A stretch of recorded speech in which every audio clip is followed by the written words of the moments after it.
রাহুল, এত চেষ্টা করেও যখন কিছু হলো না, তুই প্লিজ এসব ছেড়ে দে। ছোটবেলায় পড়িসনি নাকি? রবার্ট ব্রুস 9 টাইম ফেলিওর হওয়ার পর 10th বারের মাথায় গিয়ে যুদ্ধে সফল হন। ব্যাপারটা আমার কাছে ততটাই চ্যালেঞ্জিং। রাহুল, তুই অলিকে বারবার ডিস্টার্ব করছিস, নিজেকে বিপদে ফেলছিস। তুই কি ভাবছিস তোর পাগলামো দেখে অলি তোকে বিয়ে করবে? তুই ভুলে যাস না আগামীকাল অলির বিয়ে। তো আমার হাতে 24 ঘন্টা সময় আছে। 24 ঘন্টা টাইম আমার কাছে অনেকটা। দেখ রাহুল, ওরা কিন্তু খুব ইনফ্লুয়েন্সিয়াল। অ্যাটলিস্ট আমি যতদূর ওদের চিনেছি, ওরা চাইলে তোর লাইফ ডিস্ট্রয় করে দিতে পারে। তাই আমি তোকে বারণ করছি রাহুল, তুই এগোস না। আমি তো ভালো চাই। এই তুই আমার ভালো চাস? তুই এই সমস্ত কথা বলে ভাবিস না যে আমার ও বাড়ির জামাই হওয়াতে আটকাতে পারবি। অভ্রকে পটাতে পারিসনি, সেটা তোর ফল্ট, তোর প্রবলেম। আমারটা আমাকে বুঝতে দে। রাহুল, তুই তোর লিমিটটা ক্রস করিস না। আমি কি পারিনি বা কি করবো না সেটা বোঝার মতো মেন্টালিটি না তোর নেই। গায়ে লাগলো তো? ঠিক এতটাই গায়ে আমার লেগেছিল। তুই আমার পার্সোনাল ব্যাপারে কোনোভাবে ইন্টারফেয়ার করবি না নাকি? এই শোন, তোর পার্সোনাল ব্যাপারে ইন্টারফেয়ার করার কোনো ইচ্ছে আমার নেই। তিস্তা আমাকে রিকোয়েস্ট করেছিল তোর উপর নজর রাখতে, তাই নিজের ভাই ভেবে আমি তোকে জাস্ট বারণ করেছিলাম। ভাই? ও শোন নিকি, এটা আমার বাড়ি, আমার ঘর। আমি যা ইচ্ছে তাই করব। তোর যদি মনে হয় তুই এখান থেকে চলে যেতে পারিস। মানে তোর যদি না পোষায় তুই চলে যেতে পারিস। চলে যাব? তুই আমাকে তাড়িয়ে দিচ্ছিস রাহুল? ঠিক আছে, আমি এখনই চলে যাচ্ছি।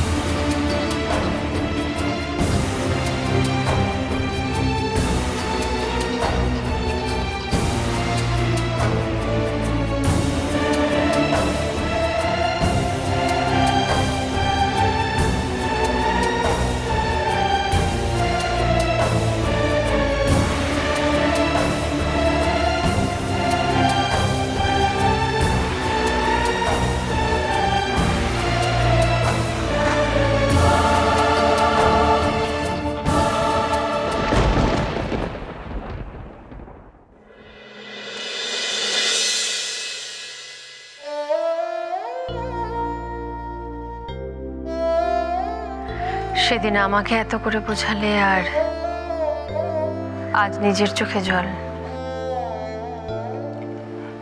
নিজের মেয়েকে নিজের হাতে অন্য কারো কাছে তুলে দেওয়াটা এই যে কি ভীষণ যন্ত্রণা, সমস্ত বোঝাবুঝির ঊর্ধ্বে। কিন্তু এটাই যে জীবনের নিয়ম। কিন্তু মন যে মানে না। 108টা দানের মধ্যে সব থেকে শ্রেষ্ঠ দান হচ্ছে কন্যাদান। সেইটা করার জন্য একজন বাবার গর্ব করা সাজে, চোখের জল সাজে না।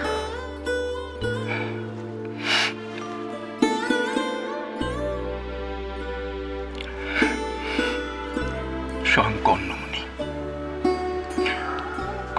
পর্যন্ত কন্যাদান করতে গিয়ে দুর্বল হয়ে পড়েছিলেন। আর তুমি, আমি তো সামান্য মানুষ ইন্দু। সেদিন তোমাকে বোঝাতে গিয়ে কতগুলো বাস্তব বোধ কাজ করছিল, আর আজ মেয়ের বিয়ে যত এগিয়ে আসছে তত সেই বোধগুলো যেন কেমন লোপ পাচ্ছে। হ্যাঁ, কিন্তু মন শক্ত করতে হবে তো, অলির কথা ভেবে। আমাদের মুখের হাসি, আমাদের আনন্দ, এগুলোই তো ওর মন শক্ত করবে, অলিকে সাহস যোগাবে, তাই না? সেই কথাটি আমি বিদিশাকে বলছিলাম, আমাকে সাহস দাও, শক্তি দাও, যেন শেষ দিন পর্যন্ত আমি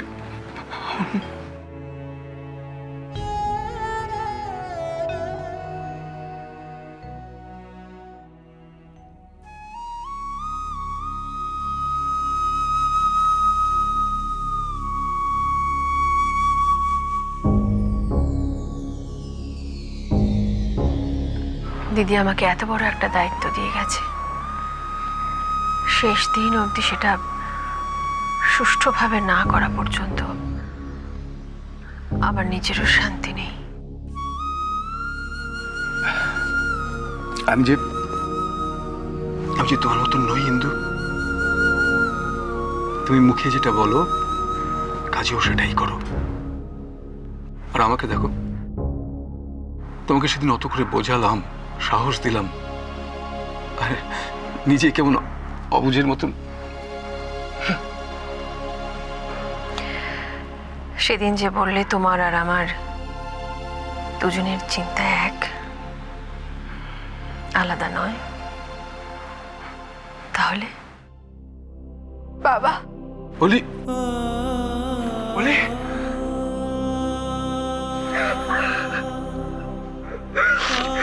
আমি পারবো না তোমাদের ছেড়ে থাকতে বাবা, আমি পারবো না তোমাদের ছেড়ে থাকতে।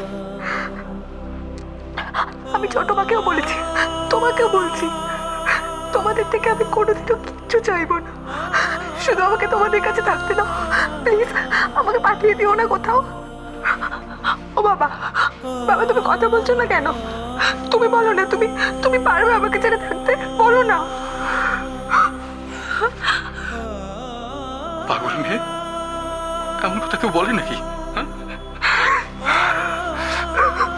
এটাই আমার মনের কথা বাবা, আমি এটাই চাই, আমি শেষবারের মতো চাইছি, প্লিজ এই কথাটা রাখো বাবা প্লিজ। আর আমাদের চাওয়াটা কি হবে?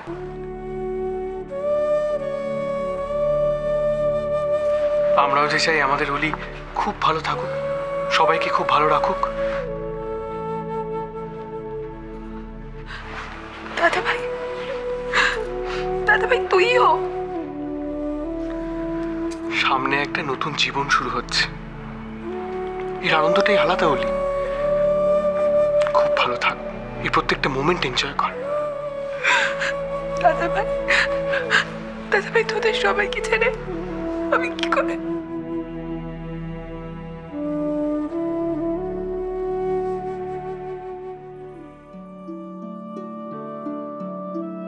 আমাদের ছাড়া কেন বলছো রে? আমরা তোমার সঙ্গে ছিলাম আর সারাটা জীবন থাকবো।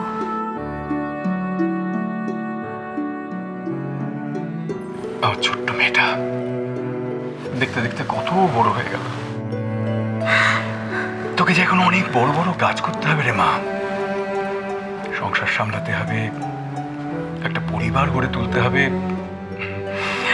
ভাবতেই আমার আমার খুব আনন্দ হচ্ছে জানিস। কিন্তু বাবা, বাবা আমার তো খুব ভয় করছে, আমি পারবো না তোমাদের ইচ্ছে পূরণ করতে।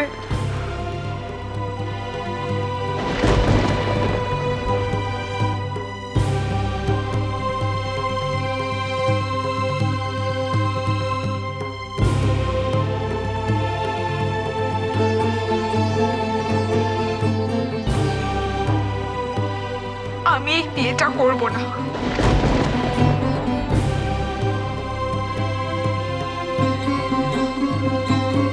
তোমরা প্লিজ এই বিয়েটা বন্ধ করে দাও।